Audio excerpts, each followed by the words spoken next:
Portanto, assim diz o Senhor Deus: agora restaurarei a sorte de Jacó e me compadecerei de toda a casa de Israel. Terei zelo pelo meu santo nome, quando eles habitarem seguros na sua terra, sem haver quem os atemorize. Esquecerão a sua vergonha e toda a iniquidade com que se rebelaram contra mim.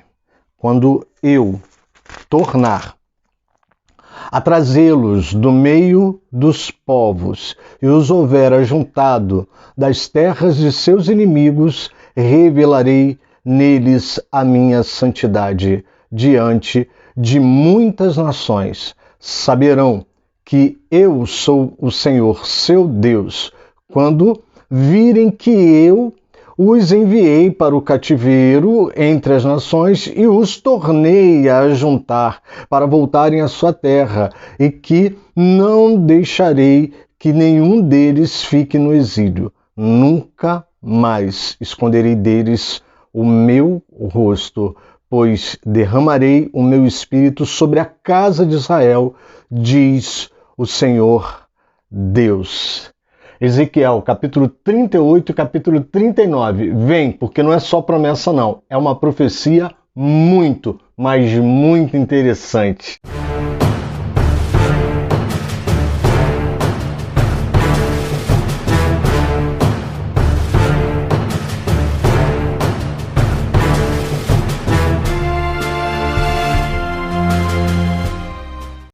Graça e paz, queridos. Pastor Alexandre aqui. E hoje a gente está trazendo o episódio de número 29, capítulo 38 e capítulo 39 do livro de Ezequiel, na série Estudos e Confrontos do livro de Ezequiel. É isso aí, querido. Estamos caminhando e daqui a pouco a gente vai acabar o estudo do livro de Ezequiel. Você vai tomar susto. Que isso, pastor? Ainda falta muito capítulo. Não falta não. Falta pouco. Até porque tem muitos capítulos aí que eles vão tratar de assuntos bem específicos e aí a gente vai poder meio que juntar esses capítulos. Bom, mas o que importa é que hoje a gente está no 29º episódio e que a gente está trazendo para você estudos e confrontos do livro de Ezequiel. Se você é novo por aqui, calma. Eu vou colocar uma bolinha aqui, ó, ela vai aparecer bem aqui nesse canto aqui.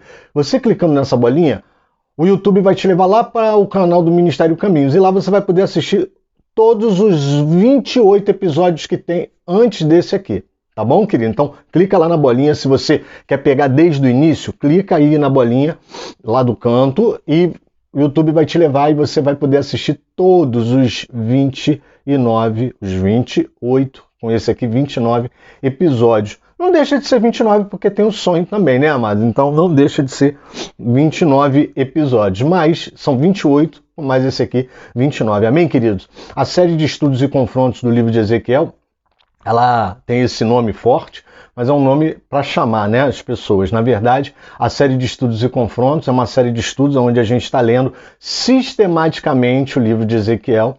Capítulo a capítulo a gente está trazendo, você lê, eu leio, a gente lê sistematicamente e a gente traz um estudo. Esse estudo ele tem sempre o objetivo mais expositivo, explicar, né, trazer curiosidades, falar de temas teológicos, temas que a gente alcança, dar uma explicação geral sobre aquele texto. Porém, a gente também traz palavras que se encaixem, palavras de aplicação prática que se encaixem na nossa vida, na minha vida, na sua vida, e é por isso que ele se torna não só um estudo, mas acaba às vezes se tornando um confronto, porque não há como estudar a palavra sem ser confrontado. Amém, querido? Então, vem, pega, leia o capítulo 38 e 39. Pastor, só vai fazer o resumo? Não, não vou fazer o resumo. É porque é um assunto tão específico que a gente consegue colocar 2 capítulos no episódio só. Que é capítulo porque está dividido na nossa Bíblia, porém é um texto único. No original, o capítulo 38 e 39 é um texto único, que é a profecia contra Gog e Magog. Vai lá, dá uma lida. Ah, pastor, mas o senhor vai explicar, eu não tenho tempo de ler. Gente, em nome de Jesus, para com essa mania de eu não tenho tempo de assistir. Ah, os vídeos do pastor Alex são longos. Ah, não, para com isso. Tempo a gente arruma, tempo a gente produz. Tempo determina o nosso interesse a respeito da palavra. Então, assim, leia o capítulo 38 e o capítulo 39. Ah, mas o senhor vai explicar para que eu vou ler? Porque não basta só a minha explicação. A minha explicação, ela é de natureza terrena, ela vem parte de um coração contaminado pelo pecado. Então pode ser que na minha explicação tenham coisas que não sejam da vontade de Deus. E aí? Então leia porque o Espírito Santo vai te induzir, ele vai te instruir, ele vai te orientar, ele vai te ensinar. E aí, quando você vem para o estudo, até o que eu falar que não tiver muita consistência, você vai poder julgar, você vai poder falar, poxa, isso aí eu acho que não é bem assim não, eu acho que o pastor Alex está exagerando, acho que o pastor Alex falou besteira. Amém, querido? Então, leia que você vai se sentir muito mais à vontade com o texto. Amém, querido? Glória a Deus. Bom, enquanto você está catando aí, você está lendo, vai dar o pause, vai ler, vai voltar, não tem problema. Eu quero agradecer a quem já me acompanha. Muito obrigado, você que é fiel aos estudos, você que está aqui no Estudos e Confrontos. Existe um povo que é fiel no Estudos e Confrontos. Esse povo caiu até o número, né, do Estudos e Confrontos, mas foi por causa daquela palavra que vocês deram com relação aos pastores, é por isso, né? Aí você revelou o segredo para todo mundo que tinha pastor assistindo o vídeo às escondidas,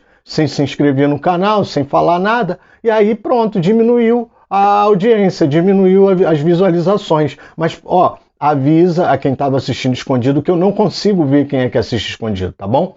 Eu sei disso porque sinto no meu coração. Apenas isso, mas eu não consigo ver não. Pode deixar que você vai continuar no anonimato, tá bom, querido? Amém? Glória a Deus. E eu quero agradecer você que está firme aqui, você que acompanha os estudos. Não é que eu não dê atenção ao público que gosta dos sermões. Amém. Os sermões é um outro tipo de alimentação, é um outro tipo de prato. Porém, o estudo bíblico, ele é muito importante. Quem dera que todo mundo desse valor ao estudo bíblico. Amém? Então, quero te agradecer porque você está aqui. Quero agradecer a sua vida. Quero agradecer a Deus pela sua vida. Saiba que eu oro por cada um de vocês. Eu oro por todos os seguidores, por todos os mais de 200 seguidores que estão no canal. Eu oro, eu agradeço a Deus. É uma forma que nós temos de te alimentar, de trazer palavras de Deus para você. Então, eu quero te pedir mais uma coisa. Curte, compartilha, se inscreve no canal, deixa o teu comentário. Quando você faz isso, o YouTube ele entende que esse vídeo aqui é relevante, que ele tem coisas importantes. Aí o que o YouTube faz? Ele manda para outras pessoas, ele manda para muita gente. Tem pessoas que entram no YouTube ou no Google colocando estudo bíblico, livro de Ezequiel, estudo de Ezequiel, devocionais, mensagens, palavras de Deus. Quando você curte, quando você compartilha, quando você comenta aqui embaixo, quando você se inscreve no canal, o YouTube entende que ele pode indicar esse canal para pessoas que entram à procura da palavra de Deus. Então, amado, não custa nada, você não paga nada, é só dar o joinha. Ou o dislike, se você não gostar, de repente você não gosta da palavra, então dá o dislike também. Não custa nada, você só ajuda a espalhar a palavra de Deus. Quando você compartilha, você está mandando essa palavra diretamente para alguém. Então, a pessoa consegue assistir diretamente essa palavra. Então, eu te peço, vamos espalhar a palavra de Deus. Eu faço esse esforço de estar aqui. Tem muita gente que pensa que não. Tem muita gente que pensa que eu boto o meu rosto aqui, essa cara feia, para ficar famoso. Não é. Eu faço isso porque eu vejo a carência da palavra de Deus. Uma palavra séria, uma palavra com equilíbrio, uma palavra que não tenha tendências nem para um lado nem para o outro, uma palavra que seja equilibrada, uma palavra temperada. Eu vejo a carência desse tipo de palavra na internet. Não tenho a pretensão de, você está trazendo a melhor palavra. Não. Mas quanto mais canais nós tivermos que traga palavras de equilíbrio, palavras de temperança, palavras temperadas, palavras que realmente tragam a verdade, palavras que realmente tragam a Bíblia, a gente vai estar combatendo o bom combate. Esse é o bom combate que Paulo falou na palavra dele. A gente vai estar combatendo gente que está falando heresia, gente que está falando besteira, gente que fala sem conhecimento, gente que traz balela, gente que traz seus próprios interesses disfarçados por conhecimento bíblico. Então, me ajuda a espalhar a palavra de Deus. Amém, querido? Glória a Deus. Vamos lá, então. Hoje a gente está vendo aqui capítulo 38 e capítulo 39, profecia contra Gog.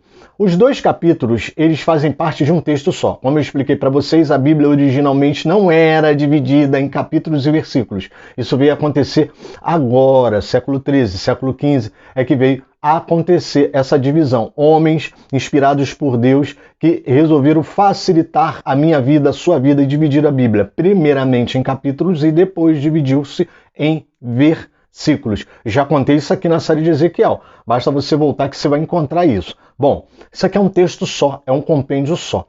E esse texto ele se torna interessante, por quê? Porque ele é um texto diferenciado, ele é um texto, digamos assim, esquisito. Por que isso, pastor? Texto esquisito? Ele é um texto, primeiro, vamos entender por que ele é um texto diferente. Porque ele é uma profecia contra uma nação estrangeira. Beleza, até aí a gente já sabe. A questão é que ela está fora da coleção, essa profecia contra Gog e Magog está fora da coleção lá do capítulo 25, 26, 27, 28, 29, 30. Lembra das profecias contra as nações estrangeiras? Contra Edom, Amon, Filístia, Tiro, Egito. Por que a profecia contra Gog e Magog não está lá? Isso é o que a gente vai tentar entender hoje aqui. Bom, outro detalhe. A região, né, de Gog e Magog, ou o rei, o príncipe em si, Gog e Magog, ele não é identificado naquela região, naquela época. Ué, mas de quem que Deus está falando então? Não é estranho? Por isso que a gente fala que esse texto é estranho, é esquisito. Bom, agora que você está tomando essa ciência, né? Porque na verdade quando a gente lê a Bíblia sem conhecimento, a gente acha que Deus, né, também botou Gog e Magog na lista, que Gog e Magog existiu e verdadeiramente é provável que tenha existido. Mas existem coisas que não batem, que eu vou trazer para você. Mas que na verdade não é que não batem. Lembra daquele nosso papo do já e ainda não? Lembra desse papo? Eu já expliquei aqui que as profecias da parte de Deus, ela tem duas dimensões, o já e o ainda não. Muitas das palavras, muitas das profecias bíblicas, elas têm essas duas variações, essas duas questões, essas duas linhas temporais. O já, quando Deus está aplicando a profecia naquele momento, e o ainda não. Ou seja, muitas vezes Deus dá uma profecia, fala essa profecia se aplica àquele momento, se aplica àquele tempo, porém ela vai se cumprir novamente em outro tempo, de forma numa dimensão maior, ou ela vai se completar em outro tempo, também numa dimensão maior, ou ela vai se repetir por várias vezes, por se tratar do modelo de atuação de Deus. Por exemplo, vou te dar um exemplo. Quando Deus vira e fala assim, porque faço justiça. Porque farei justiça. Você acha que isso aconteceu uma única vez quando Deus falou? Não. Vai se cumprir naquele momento, vai se cumprir tempos depois, vai se cumprir novamente, vai se cumprir outra vez e vai se cumprir até que um dia se cumpra de forma plena, total. Quando eu falo se cumprir de forma plena, total, em dimensões maiores, porque nós acreditamos no momento derradeiro, no momento futuro de término, no momento de juízo final, no momento em que acaba, onde Deus vai finalmente acabar totalmente a obra de redenção. A redenção é eterna. A obra de redenção vai terminar, vai se fechar, vai se completar conforme o livro de Apocalipse nos traz. Amém, querido? Então, por isso que existem palavras que a gente fala que já, ou seja, ela se cumpre de certa forma naquele momento, dadas as devidas dimensões, e o ainda não. Ou seja, é porque aquela palavra ela dá sinais de que ela vai se cumprir no momento derradeiro, no momento futuro, no momento em que ela vai se cumprir plenamente, de maneira maior, de maneira mais abrangente, de maneira mais generalizada também. Amém, querido? Então a gente entende que essa profecia contra Gog e Magog está incluída nesses compêndios que eu falo do já e do ainda não. Por quê? Porque essa palavra ela vai tratar de um momento em que Deus está falando com os exilados. aquele povo que foi exilado, 587 a.C. Porém, ela bate, ela se entrelaça, ela se encaixa muito mais com Apocalipse, capítulo 20, 19, 16. Você vai encontrar fragmentos do Amagedon. Pronto, vou falar logo a língua clara para você entender. Você vai encontrar fragmentos do Amagedon do Apocalipse, descrito no capítulo 20, capítulo 19. Ele é fragmentado, 16, 19 e 20. Tá? Você vai encontrar fragmentos desse momento chamado Amagedon, que é uma guerra final, uma guerra santa, onde o povo de Deus não vai lutar. Deus é quem vai entrar no campo de batalha, vai acabar com tudo. Esse tudo, lê-se Gog e Magog. Você vai encontrar isso lá em Apocalipse, né, capítulo 20, mais especificamente. E depois disso vai vir o grande trono branco e o juízo, onde os céus devolverão os seus mortos, o mar devolverá os seus mortos, todo mundo vai se colocar diante do grande trono branco para o juízo final. A maioria das denominações acreditam que, nesse momento, todos serão julgados por suas obras. Os santos, os salvos, os que foram predestinados à salvação, e quando eu falo aqui predestinados, é só um destino pré-determinado em Cristo Jesus e não uma raça de eleitos X-Men, aquela coisa toda que a gente já discute aqui várias vezes.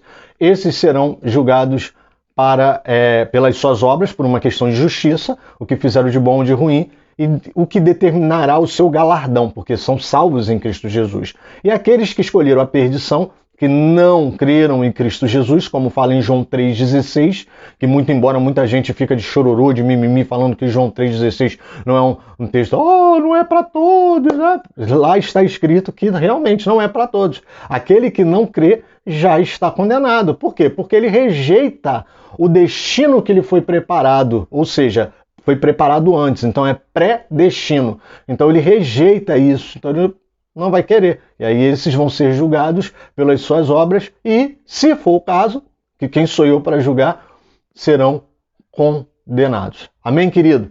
Glória a Deus. Então, o que acontece com esse texto aqui de Gog e Magog? Não tem Gog e Magog na época de Ezequiel. Não tem Gog e Magog na época de Ezequiel.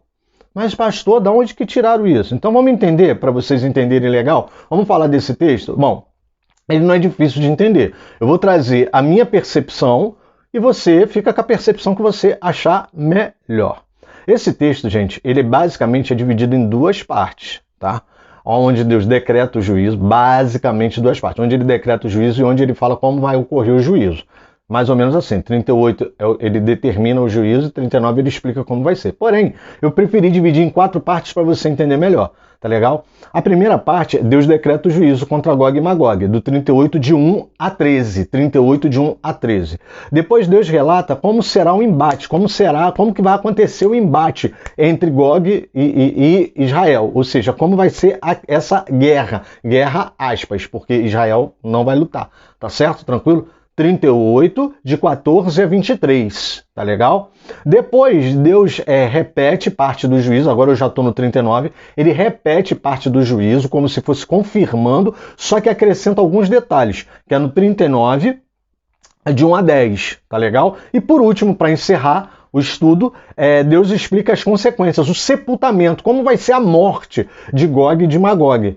Tá no 39, de 11 a 29, tá legal? 39, Ezequiel 39, de 11 a 29. Tá certo, gente? Tranquilo? Então, dividido aí em 4 partes. Tá legal? Bom, e aí o que acontece? Verso de 1 a 3, vem a palavra do Senhor Ezequiel, dizendo, vire o seu rosto contra Gog e Magog. Ou seja, essa expressão eu e você já conhecemos. Vire o seu rosto contra. Já dei exemplos aqui no Novo Testamento, no Antigo Testamento. Quando Deus manda virar o rosto contra, é porque vem profecia de paulada na cabeça, tá legal? E aí Deus fala aquela velha frase que me faz tremer aqui nos estudos e confrontos. Eis que estou contra você. Eis que estou contra você. Quando Deus se posiciona contra, em oposição, significa, amados, que a casa caiu, você quebrou todos os limites. E aí eu sou obrigado a voltar a repetir aquilo que eu falei lá na palavra contra os pastores, os falsos pastores, os pastores infiéis. Então, todo mundo fala, né? Alguns teólogos falam, mas não há um juízo claro de Deus contra os pastores. Aquela forma de ficar encontrando desculpinha na palavra de Deus, né? Que é do bem do ser humano, né?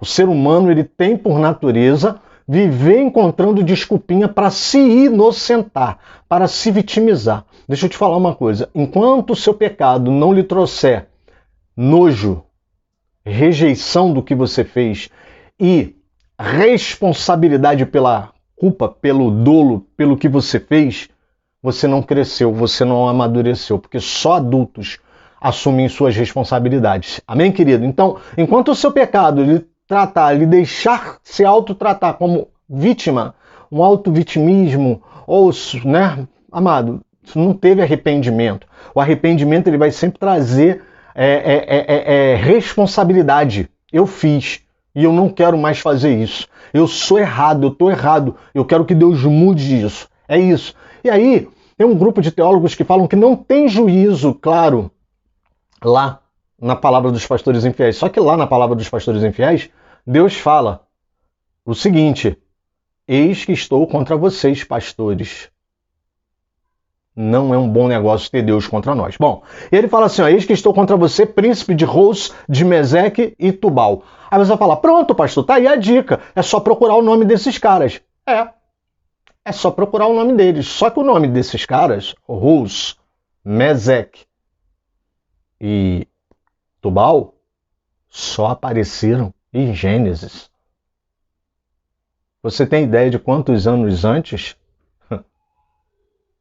o nome desses caras apareceram? E aí você deve estar com um ponto de interrogação gigante na cabeça. Pastor, por que no livro de Ezequiel ele vai citar o nome de 3 caras, 3 príncipes, 3 reis, que só foram citados em Gênesis? Bom, a boa interpretação bíblica diz pra gente o seguinte, que se Deus está citando o nome de 3 reis, 3 príncipes, que foram citados uma única vez em Gênesis, isso acontece algumas vezes na Bíblia. Deus usa nomes repetidos como símbolo, simbolizando alguma coisa.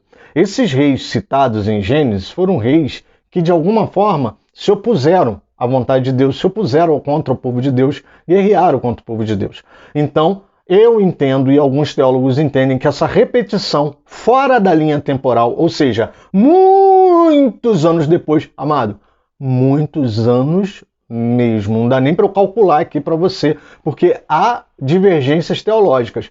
Mas assim, pode botar mais de 2000 anos. Pouco. Eu não vou falar um pouco mais, porque, enfim, pode botar muitos anos nisso. Isso significa que Deus está usando o nome desses reis como um símbolo. Alguém que se coloca contra o povo dele. Alguém que se levanta contra o povo dele. Vamos pensar agora no futuro, em Apocalipse. Deus está usando o nome desses caras como quem diz assim, olha, vão se manifestar reis, líderes políticos contra o meu povo. Então Deus faz isso, Deus pega nomes que já aconteceram na história, a gente vai ver isso na Bíblia, e vai usar esses nomes como símbolo, para que as pessoas entendam. Por exemplo, se eu hoje falar o nome de um líder mundial aqui, vai lhe trazer vários sentimentos ao coração. Vou trazer esse nome, vou te dar um exemplo. Adolf Hitler. Você viu que trouxe sentimentos ao seu coração? Porque você sabe quem foi Adolf Hitler. Você sabe quem foi Adolf Hitler. Na época, Adolf Hitler fez o Holocausto, responsável pelo Holocausto, por uma política austera, uma política perseguidora contra os israelitas. Esse mesmo sentimento de Adolf Hitler é o mesmo sentimento que reside talvez em Ros, Meseque e Tubal. Só que agora o nome dele era Adolf Hitler. E provavelmente vão haver outros que trarão o mesmo sentimento, só que com outros nomes. Então, quando a gente fala um nome, e esse nome traz um sentimento para nós, é isso que Deus está fazendo, usando nomes de caras que apareceram só em Gênesis. Porque esses caras não existiam na época. Tá certo? Tranquilo? Bom, Do verso 4 ao verso 6, Deus demonstra a soberania dele mesmo sobre uma nação gentia, porque ele diz que vai fazer a nação mudar de direção, ou seja, Gog e Magog tem uma direção. Gog e Magog, eles estão dentro de uma posição, e Deus diz que vai mudar essa posição, vai trazer essa posição da forma que ele quer, com anzóis, tá? Deus conhece o material bélico de Gog e Magog, porque ele vai citar dos seus exércitos, cavalos, cavaleiros vestidos, armados com escudo, espadas, e vai dizer que eles vêm em grande multidão. Guarda isso, grande multidão. E Deus também sabe dos seus aliados, persas, etíopes e Put, se juntaram com Gog e Magog para vir contra o povo de Deus. Agora do verso 7 ao verso 9, né, nesse trecho, a gente vai encontrar o maior número de palavras que fala de algo sobre o futuro. E é aqui que reside a percepção do pastor Alex, de que houve nações que foram usadas na época como Gog e Magog para o povo de Israel, mas Deus está falando também do tempo futuro. É o já e o ainda não em Apocalipse. E essa parte do 7 ao 9 é onde tem mais dicas sobre isso. Presta atenção. Deus fala assim, ó. Deus manda que eles estejam preparados. Isso é uma forma, não é a primeira vez que a gente vê isso no livro de Ezequiel, a gente vê isso também, eu acho que contra o Egito, contra Tiro. Deus fala assim, esteja preparado, tipo assim, se ponha de pé, eu vou ter contra você, eu vou guerrear contra você. Você não se opôs a mim? Então agora aguenta. É mais ou menos assim, tá legal? Esteja preparado. E Deus também transparente, Deus não pega os seus inimigos de surpresa, porque ele não precisa, porque ele é o Todo-Poderoso. Né? Tolinha quem acha que pode, né, brigar com Deus, fazer oposição, né, a Deus. Agora presta atenção nesse detalhe. Depois de muitos dias, verso 8, depois de muitos dias, você será convocado no fim dos anos. Que fim de anos são esses, gente? Ó, depois de muitos dias, isso já fala, e quando a Bíblia fala assim, gente, muitos dias. É muito mesmo. Sabe por quê? Porque para a Bíblia, 2 anos, 5 anos, 10 anos, era pouca coisa. Os caras escrevem como se fosse meses. Isso leva a gente até a um engano. Eu já falei aqui que tem gente que lê a Bíblia achando que tudo aconteceu em semanas corridas, dias corridos. E não. Às vezes, de um capítulo para o outro, tem 5, 10, 15 anos, 20 anos. Então, isso que para os caras bíblicos é mole. Então, cuidado. Quando a Bíblia fala depois de muitos dias, amado, é muito mesmo. É muito mesmo. Você será convocado no fim de anos. Verso 8. Isso aqui aponta para as profecias do Apocalipse, tá legal? Vamos seguir. Você invadirá a terra que se recuperou da espada, cujo povo foi reunido dentre os muitos povos sobre os montes de Israel, ou seja, os israelitas, o povo que foi reunido. Bom, aí você vai falar, pastor, mas Deus já falou que vai reunir o povo de Israel aí nessa questão de Ezequiel depois do exílio. Sim, amado, mas não foi uma reunião plena, não foi uma reunião que aconteceu plenamente. Houve uma reunião? Houve. Vai haver até uma construção de um novo templo, a construção de um novo muro, mas muitos dos israelitas ficaram na Babilônia. Muitos dos israelitas ficaram no Egito. Eles se espalharam por várias partes do mundo. Então, houve uma reunião? Houve. Houve volta dos exilados para Israel, Jerusalém? Houve, mas não foi nas dimensões que a gente encontra, por exemplo, em Apocalipse, principalmente quando se fala do milênio, ou seja, e aí eu não vou entrar aqui nas discussões escatológicas, né? Cada pessoa encara o milênio da forma que acha melhor, né? Eu sou pré-milenista, eu acho que o milênio vai acontecer e eu acredito que o milênio seja literal. Pelo menos literal em seus acontecimentos. Jesus vindo, reinando, dando orientação política, dando direcionamento, ensinando as nações a serem amigas, a viverem em paz, ensinando as nações como usufruir do poder energético que existe na Terra, como tirar bom proveito da natureza, como lidar com a consciência ambiental e ecológica, como lidar com questões sociais, como lidar com questões econômicas. O Messias virá e reinará e ele dará orientação a todos os chefes de Estado. Eu creio assim, literal pelo menos nisso. Agora, a questão dos 1000 anos, gente, se for 1000, show. Se for menos de 1000, se for uma alegoria, se for algo simbólico, mas eu creio que o Messias virá e reinará e governará. Então, já sabe, sou pré-milenista, acredito que vai acontecer e acredito também que esse milênio é literal, salvo as devidas proporções com relação ao número de anos. Estou dizendo aqui que eu não fecho, tá? Esse número de anos, beleza? Então, isso aqui que está sendo falado tem muito mais a ver com aquele texto lá, tá? Então subirá e virá com uma grande tempestade, verso 9. Será como uma nuvem que cobre a terra. Agora vamos ler Apocalipse capítulo 20, de 7 a 9. Diz assim, ó. Quando, porém, se completarem os 1000 anos, Satanás será solto de sua prisão. Por quê? O que simboliza bastante o milênio é que Satanás vai estar preso. Então, antes de começar o milênio, Satanás vai ser preso. Para quê? Para que ele não engane as nações. Isso significa que, na cabeça dos pré-milenistas, como eu, isso significa que hoje as nações, os povos, a humanidade, o homem, em seu âmbito pessoal, ele é enganado por Satanás por várias vezes. Infelizmente, ele é muito astuto. Então, essas guerras, esses compêndios de guerra que há, essas questões que se levantam, essas questões político-sociais, né, se fazem tanto, né, por umas coisas, por alguns interesses, e se faz tão pouco por outros interesses mais urgentes, que a gente fica pensando, por que a África tem fome? E aí vem os ateus e colocam a culpa em Deus, né? A África tem fome por causa de Deus. Não, a África tem fome por causa de mim, a África tem fome por causa de você.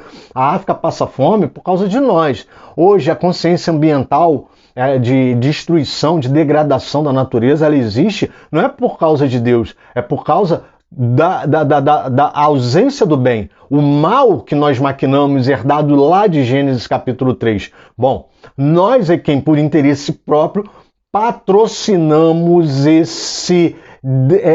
essa destruição desenfreada desse planeta. E eu não estou aqui fazendo papo ecológico de ativista, não estou falando nada disso, eu estou falando de bom senso. Você mora na sua casa, você destrói sua casa, meu querido? É disso que eu estou falando. Bom, então vamos lá. Os 1000 anos são isso. Satanás vai ser preso para que ele pare de enganar. E Jesus vai estar reinando ali no monte, ali em Jerusalém, vai estar reinando. E ele vai servir de referência para várias nações. Ao que parece, pelo que a gente lê, como Satanás vai estar preso, as nações vão estar podendo usar a sua mente limitada, mas de forma menos influenciada, não influenciada por Satanás. Então vai ser fácil entender aquilo que o Messias vai estar trazendo. Então, ó, quando, porém, se completarem 1000 anos, Satanás será solto da sua prisão e sairá para enganar as nações que estão nos 4 cantos da terra, Gog e Magog. Olha, ele fala nações dos 4 cantos da terra e depois ele volta, Gog e Magog. E calma que a gente vai voltar nisso. Como é que ele primeiro fala nações dos 4 cantos da terra e depois ele especifica Gog e Magog? Calma. A fim de reuni-las para a batalha. O número dessas é como a areia do mar. Lembra da grande multidão que nós lemos no verso de 4 a 6 de Ezequiel 38? Voltemos aqui. O número dessas será como a areia do mar. Marcharão, então, pela superfície da terra e cercarão o acampamento dos santos, a cidade amada, que é Jerusalém. Porém, desceu fogo do céu e os consumiu. Ponto. Se você continuar lendo em Apocalipse, eu te convido a ler Apocalipse 19 e 20. Pelo menos 19 e 20. Tá legal? Bom, e aí o que acontece, né? Satanás é solto lá em Apocalipse e sai para enganar. Vê se não bate com 4 a 6. O verso de 4 a 6 de 7 e 9 de 38. Quando Deus fala assim, depois de muitos dias, você será convocado no fim dos anos. Ou seja, Gog e Magog serão convocadas. E o nome deles aparece especificamente em Apocalipse, sendo convocados, enganados por Satanás. Aí fala assim, ó, no verso 8, você invadirá a terra que se recuperou da espada, ou seja, Israel, que está em Jerusalém, a cidade santa. Entenderam? Então subirá com grande tempestade, grande multidão, uma grande tempestade. Será como uma nuvem sobre a terra, no verso 9. Quando você lê Apocalipse 20, de 7 a 9, você encontra Ezequiel, capítulo 38, de 7 a 9 também. Ezequiel 38, de 7 a 9, bate com Apocalipse 20, de 7 a 9. Tá legal? Tranquilo? De 10 a 13, Deus descreve o que vai passar na mente de Gog e Magog. Ele fala assim, naquele dia certos pensamentos virão à sua mente e você conceberá um plano perverso. Ora, de onde vêm esses pensamentos? Em Apocalipse está dizendo que Satanás vai sair enganando. Vou invadir a terra das aldeias sem muralha, ou seja, a terra que vive em segurança, a terra de Israel, o monte de Jerusalém. O plano é invadir para saquear e tomar os despojos. Até aí tá tranquilo? Bom, agora vamos fazer uma pausa aqui para fazer umas análises aqui. Não há um consenso de quem é exatamente o Gog e Magog. Tem um grupo de teólogos que acredita que foi uma figura histórica da Ásia Menor do século 7 a.C. e que não bate com o nome dos reis e dos príncipes em Gênesis. Século 7 já estava muito além. Século 7 a.C., gente, é a época de Isaías. É a época em que Isaías está profetizando. Para você ver, nem Davi estava mais vivo. Vocês conseguem compreender? Então, uns acham que Gog e Magog é um símbolo de uma figura histórica do século 7 a.C. Tá? Tem até um nome, mas eu nem trouxe esse nome. Tá? Tem um nome, Gigi, eu acho, Gigi o nome, uma coisa assim. Tá? Outros acham que Gog e Magog aponta para Alexandre o Grande. Alexandre o Grande está 356 e 323 a.C. Olha como é que diverge, né? Agora, boa parte da tradição rabínica acredita que Gog e Magog são nações relevantes que sempre são levantadas contra Israel. Eu sou dessa linha. E você fala, que é isso, pastor? Meu Deus, pastor, o senhor é da tradição rabínica, por isso está com essa barba. Não, amado, não é nada disso. É porque é a mais lógica. E a tradição rabínica, ela nos ajuda muito a entender os escritos do Antigo Testamento, porque faz parte da cultura deles. Não adianta eu, um ocidental, pé de chulé, mal estudado, que mal sei falar português, querer discutir com um cara que nasceu dentro daquela tradição, dentro daquela cultura, com os textos em hebraico, com tudo na mão dele. Né? Quem é que leva mais vantagem? Quem é que tem acesso a literaturas que não fazem parte do cânon bíblico, mas que ajudam a entender os panos de fundo da época? A tradição rabínica. Tá? Então, o que acontece? Tá? A parte mais aceita, a teologia mais aceita é que Gog e Magog sempre vai apontar para nações estrangeiras que se levantam, se juntam para lutar contra Israel, para massacrar, para acabar com Israel. Isso pode ter acontecido em Gênesis, por isso que usa o nome desses reis. Pode ter acontecido no século 7 a.C., por ocasião de Gigi, esse personagem histórico da Ásia Menor. Aconteceu também na época do exílio babilônico, beleza. Tá? Diga-se de passagem, os babilônicos não estavam sozinhos, tão somente em Babilônia. Era uma confederação, digamos assim, era uma reunião de povos que a Babilônia já havia conquistado antes, muito antes de conquistar toda aquela região do Império Babilônico, que é a região de Israel. Tá legal? Bom, Alexandre o Grande também fez um grande conglomerado. É aquela história, amados, do se não podemos detê-los, juntemo-nos a eles. É mais ou menos assim. E isso também vai acontecer lá na frente no Apocalipse. Então, Gog e Magog pode ser visto de forma mais equilibrada como nações que se levantam contra Israel.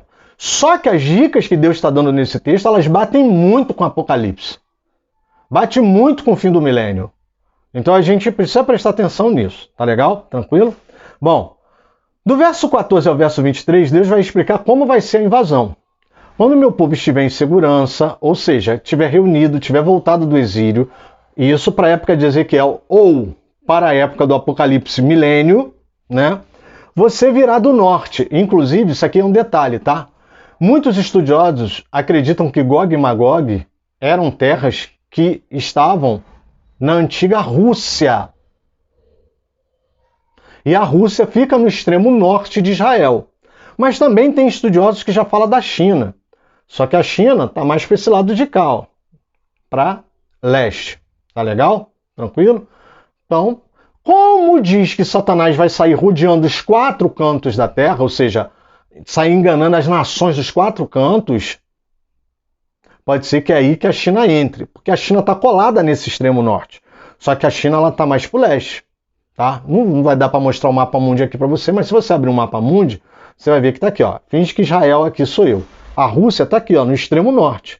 E a China está aqui, ó, no leste, abaixo da Rússia.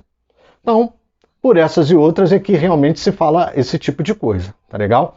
Você subirá contra o meu povo, verso 16. Nos últimos dias, verso 16, trarei você contra a minha terra, para que as nações me conheçam quando eu estiver revelado a minha santidade. Aí você vai falar assim, pastor, peraí. Lá no milênio está dizendo que Satanás vai sair para enganar. Agora no verso 16 de Ezequiel, capítulo 38, está dizendo que Deus é quem vai trazer essa nação. Sim, amados, porque existe a vontade permissiva de Deus. Quando Deus abandona os homens em seus próprios pensamentos, eles tomam atitudes contrárias a Deus. Já expliquei isso aqui. Se nós formos abandonados por Deus, eu e você, nós só vamos tomar posturas contra Deus. Nós nunca vamos querer fazer a vontade de Deus. Nós sempre vamos nos posicionar contra Deus. Entenderam isso? Então, amado, fica ligado. O que está acontecendo aqui no verso 16, quando Deus diz que nos últimos dias trarei você, é meio que assim, eu vou deixar você ser enganado por Satanás e você vai vir, porque eu quero que você venha mesmo, porque eu vou acabar com vocês e aí todo mundo vai saber quem sou eu, que eu sou Deus, vou revelar minha santidade. É o que aconteceu com Faraó, quando diz que Deus endureceu o coração de Faraó. Deus não foi lá e, vou transformar o coração de Faraó numa pedra, não. Deus abandonou Faraó nos seus próprios pensamentos. E pasme, os nossos próprios pensamentos têm o poder de endurecer o nosso coração e transformar em pedra. É o que aconteceu com Ezequiel capítulo 36 e 37, quando diz, tirarei o coração de pedra de vocês e colocarei um coração de carne. Ora, da onde veio esse coração de pedra que estava dentro do peito de Israel? Dos seus próprios pensamentos. Quando nós somos abandonados nos nossos próprios pensamentos, o nosso coração se torna como um coração de pedra, um coração endurecido, um coração que faz aquilo que é contrário, oposto a Deus. Eu sei que é uma palavra pesada, é uma palavra dura, mas é isso. Se Deus nos abandonar, me abandonar, te abandonar, amado, nós vamos fazer aquilo que é contrário a Deus, nós vamos fazer aquilo que vai de encontro à vontade de Deus. Verso 17. Por acaso você não é aquele a quem falei nos tempos antigos por meio dos profetas de Israel? Olha como é que Deus ele está falando agora. Aqui no capítulo, no versículo 17, por acaso você não é aquele? Bom, o que Deus está falando? Deus está falando, amado, que ele sempre falou de Gog e Magog através dos profetas. Então isso nos leva a épocas mais remotas. No verso 18, ele vai falar, ficarei furioso. Olha as dicas que vão bater com Apocalipse. Ficarei furioso. Agora de 19 a 23, olha um monte de dica que vem. Todos os sinais que vão acontecer bate com Apocalipse. No fogo do meu furor, um grande terremoto. Todos os animais e pessoas tremerão diante do Senhor Deus. Os montes virão abaixo. Eu os castigarei. Me darei a conhecer diante dos olhos de muitas nações. E saberão que eu sou o Senhor. Amado, a partir do verso 19, a partir do verso 18, é uma cópia do Armagedon, do Apocalipse. É uma cópia de Armagedon em Apocalipse. Então, querido, infelizmente, por mais que a gente tente entender que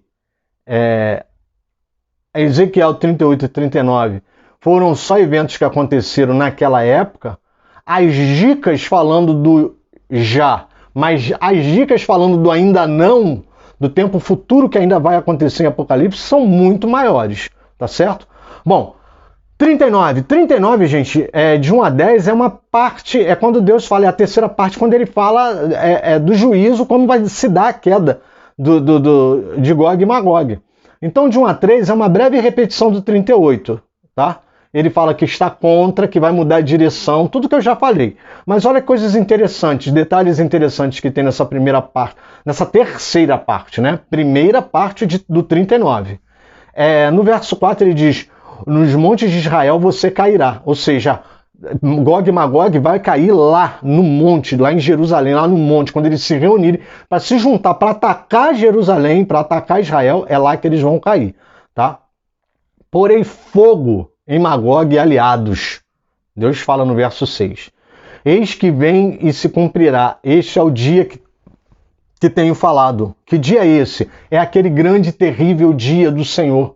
Eu tanto falo aqui em Ezequiel. Mais uma referência. Verso 8.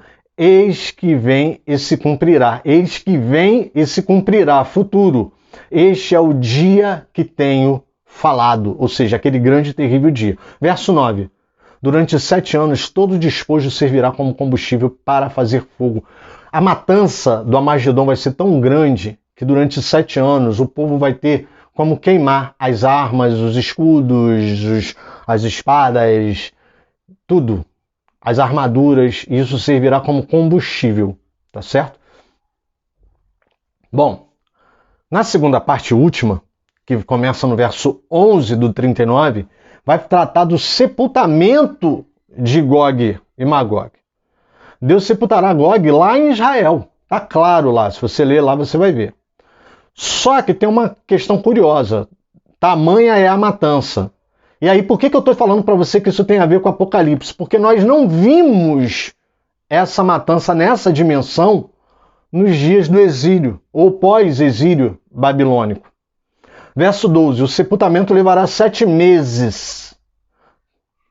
Por quê? Porque os caras vão levar 7 meses procurando corpos. Eles ainda vão achar corpos da matança 7 meses depois desse episódio do Armagedon. Verso 13, o dia em que eu for glorificado será um dia memorável. Olha, no verso 13 ele está falando de glorificação. E aí, do 17 ao 20, acontece uma coisa curiosa, que é outro link com o Apocalipse. Presta atenção. Deus vai pedir para Ezequiel convocar as aves do céu para o sacrifício, que na verdade é um grande banquete. As aves do céu vão comer da carne e do sangue daqueles mortos, daquele sepultamento de 7 meses. Agora vamos para Apocalipse capítulo 19, 17 e 18? Deixa eu fazer o link para você ver, tá bom? Deixa eu fazer o link para você ver. Em Ezequiel, capítulo 39, do verso 17 ao verso 20, Deus manda Ezequiel convocar as aves do céu para participar de um grande banquete, de um sacrifício, onde eles vão comer carne e sangue. Você vai ler lá Ezequiel 39, 17 a 20. Agora presta atenção. Eu vou para Apocalipse, capítulo 19, de 17 a 20. Engraçado como bate o número dos versículos, né? Mas é só coincidência, tá, amados? Então vi um anjo em pé, já estou em Apocalipse, capítulo 19, estou lendo a partir do 17. Então vi um anjo posto em pé no sol. Ele gritou com voz forte, dizendo a todas as aves que voam pelo meio do céu: venham, reúnam-se para a grande ceia de Deus, para comer a carne de reis, carnes de comandantes, carnes de poderosos, carnes de cavalos e de seus cavaleiros, carnes de todos, quer livres, quer escravos, tanto pequenos como grandes. Eu não acho. O número é coincidência, o número dos versículos é coincidência, mas o texto não é coincidência. Não é coincidência. Então, o capítulo 38 e o capítulo 39 de Ezequiel, que fala de Gog e Magog, aponta para a realidade da época, a reunião de nações invejosas contra Israel, mas aponta, querido, para o grande Armagedon do Apocalipse. A descrição é muito próxima.